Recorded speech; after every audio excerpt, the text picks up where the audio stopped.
The topic under discussion, trends for 2011. Still with us, Shiroda Rapeti, Gillian, Rightford and Jason Knight. So before the break, we're talking about television and it's yet to stay, 30-second ad, exciting stuff. So digital not yet so much as a threat as we thought, but actually working towards and together with traditional media. So talking about that, social networking, was that not just the buzzword for 2010? And is that not just going to completely take over 2011? I mean, I just read in a Delloite study that Delloite predicts in 2011 social networks to surpass 1 billion unique members globally. Absolutely. That's crazy. It is staggering. The figures are staggering, and behind that, and that is excluding some of the other markets in the East. So just looking at the Facebooks and other popular social networking sites, they are sitting at around 500,000 to 600,000 unique users. So we do predict that, yes, indeed, it will surpass the 1 billion unique user growth. And accompanying that, another staggering figure, but 2 trillion some odd ads will now be delivered via those social networking sites. And the other interesting nuance about social networking is the peer reference.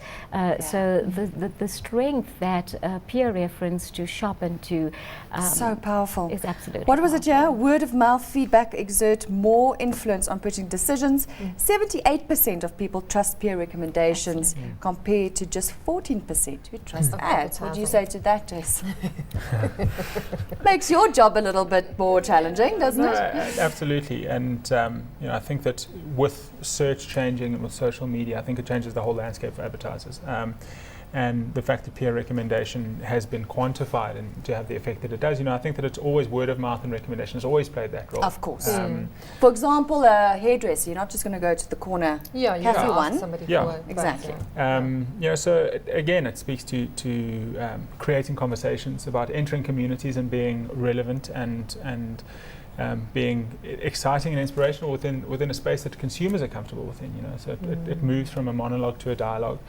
Brands need to be far more adaptive. Strategies evolved tremendously. It's not about planning for the next year or the next 18 months. It's about planning for the next 3 months, because we are in such a fluid environment that we need to be reacting. And I think that's one of the big sort of changes that marketers and brands and advertisers are going to have to make, is their ability to react quickly and their ability to work with their communities and work with their consumers to get the desired responses. Because as we've seen, consumers are far more powerful now. Getting Gap to change their logo back after they did that. Getting Woolworths to put the Christian magazines back on the shelves. We're going to see a lot more involvement and mobilization of community networks that influence brands. So is this a good thing or a bad thing for marketers? Do marketers go, oh no, now we really have to do what the consumer wants? No, I think it's a fantastic thing. I think it's really a fantastic thing because it creates a conversation as opposed to, I'm talking. So then you also know you're on the mark. Yeah. This is what consumers want. Let's do it. No, but I think that there is a very fine line that marketers have to be very aware of in terms of interrupting people's private space. And in TV, we know that there are going to be ads, and we're okay with that. When we're on Facebook, and we're getting 2 trillion, hopefully not all at the same time, ads coming at us. We did a survey at UCT where we looked at whether people want advertising in Facebook, whether they actually, how many of them actually click through, and there's kind of a reluctance to have that space cluttered by advertising. But if they do it cleverly, it's absolutely unbelievable. Isn't that always just... Yeah. I think there's also another point just to add to that, in that the relationship that a brand has with the consumer should always be one of inspiration and one of of leadership. So it's not. I think if we get to a stage where we are, pandering to the needs of consumers and doing exactly what consumers want all the time, we're not going to create anything new. We're not going to innovate. There's that old saying that if you'd asked consumers back before the motor car was invented what they wanted, they would have said a faster horse. So the responsibility is on brands to innovate, to show consumers what's possible, and to become an inspiration. To temper that with their needs and understanding where, what they're looking for. But it's absolutely the role of the advertiser and the brand and the marketer to lead and to show sort of what is possible and lead the conversation. And it's just how we have to listen as well. Just on Gillian's point, it was shown in the report that ad revenue remains modest compared to other media. Shiroda, did you want to touch on that? Absolutely. I think it actually reinforces the point that Jason was making, in that it isn't about the one-dimensional aspect of there being so many more unique users on the social networks, and therefore, the serving of ads, because that will not necessarily relate to a linear growth in ad revenue.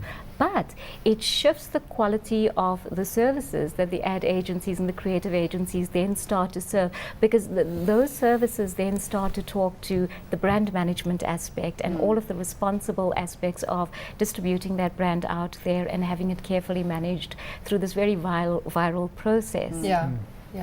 Here's an interesting question, Gillian. Do you think that social media will become a threat to traditional research? No-ish. No-ish. I think that a lot of research, like the research that Delloite has done, I think has incredible validity. Sure. Okay. Let me maybe rephrase that and say, if a brand wants to know if they need to launch a new product, for example, the Gap thing, they use social media. It's less. It's more cost effective. It's immediate. But it's part of the conversation. You see, that's what's so fantastic, is it becomes less about, I'm going to put you in a room behind a one-way mirror and ask you funny questions, but I'm actually talking to you, and you can tell me exactly what you want me to do to my product and change it. I can do whatever. So I think that also builds the quality of the relationship that the brand has with the consumer. So will we see, for example, the demise of a focus group then with hopefully with social? Anytime soon, I think that there are far more creative and interesting ways of talking to people and really engaging them meaningfully in a way that they don't feel threatened or intimidated or have to say certain things. There's also so many ways of watching behavior these days and following behavior and creating paths and, as Jason was saying, journeys by giving them links on Facebook or whatever and directing them to places, but where they want to go. So lots of opportunity in that space. Yeah. Let's talk about mobile, Shiroda, because obviously for us being an emerging market, the penetration is far higher than what a computer would be. So your study shows that. What can you tell us about that? So we find that for the first time this year, the sales of non-PC but computer devices in the form of tablet PCs, in the form of smartphones, will surpass the 50% mark. So we're not saying that the PC being the workhorse goes away. It will still have its place. In fact, sales will even increase for PCs. But I think it must have been around 2 years ago that the growth of broadband in Africa was non-fixed line based. So you combine that broadband access via mobile together with the growth in the devices, together with the forecasted growth in applications for these smart phones and tablet devices. I think you're going to see a new phenomenon of mobility, and mobility as in I am now staying still for 5 minutes but I'm on the move. So as in a person commuter traveling, or I'm on the move and also need to send off a file, and so it's those different kinds of mobilities, and I think you'll start to see different types of carriers, such as the Wi-Fi carriers, such as 3G mobility and higher speed networks, also starting to make their entrance locally and start to create some sort of each one occupying their space. We've been talking about mobile for a very long time. It almost feels, Jason. Are advertisers on top of this? Like really? Look, I think with any new technology, there's innovation all the time. So I think once you think you're on top of it, something else happens and a new opportunity opens up that you need to embrace. I think there's definitely been a shift in awareness of the importance of mobile and understanding it. And I think if you look at particularly, I think in the medical field, there's been a hell of a lot of innovation around mobile in developing countries in India and up through Africa. Look at M-Pesa, the money transfer, and what the guys are doing with the crowdsourcing in Kenya as well. So there's, for me, it's not about the technology; it's about what the technology enables. And the role of the advertiser, the role of marketers, is to then look at innovative ways to use it. And so I think it's absolutely entering into the mix more and more. I don't think we've saturated our knowledge. No, I don't think so. I don't think we should ever be there. I think we should constantly be striving to do something different with it and to try and squeeze the most out of that medium, because it's really powerful. And I think that with smartphones, as we just mentioned,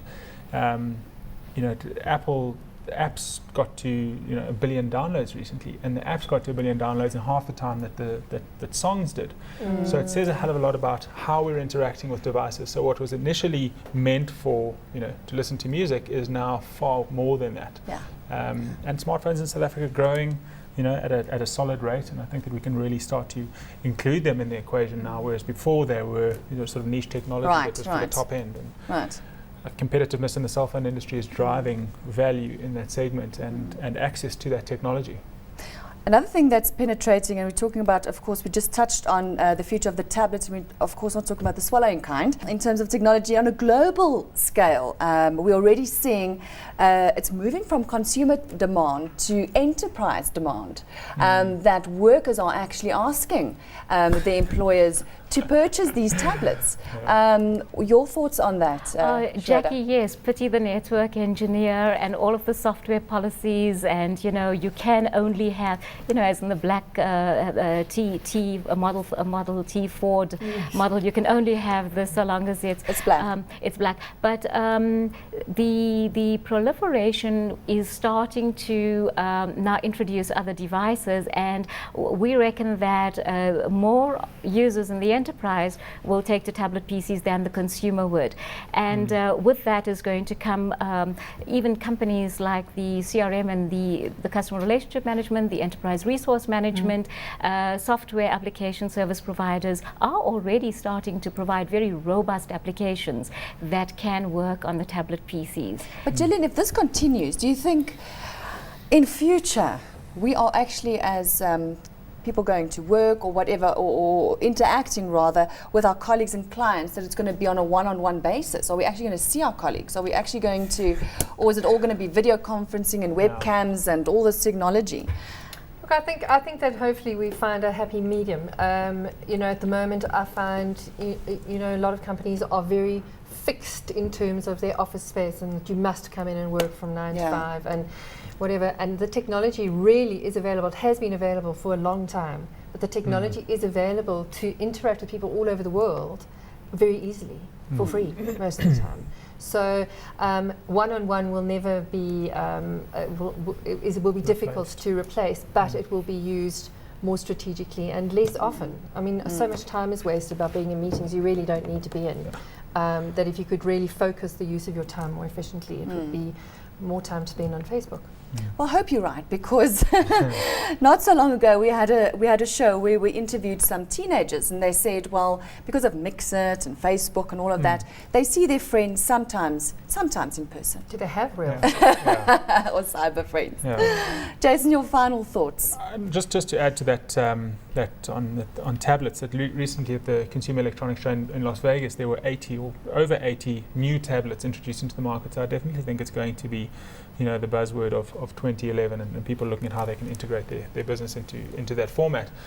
From a consumer point of view, where it becomes really exciting, and a brand point of view, is in the retail environment, where you have access to information, and salesmen have access to selling material that is far beyond what they could normally have showed consumers, and that interactive experience of brands using them cleverly to entice consumers, involve consumers, and educate consumers in spaces where traditionally technology wasn't there, and you relied on the knowledge of a salesman. Now they can bring up, you walk into an Audi dealership, bring up pictures, specs, videos, social networks, everything integrated into one. So while you're selling, you're also seeing references from friends, and you're seeing multimedia and news reports and auto blogs at the same time. So the convergence of technology into a retail space makes that environment very, very exciting, I think, for us.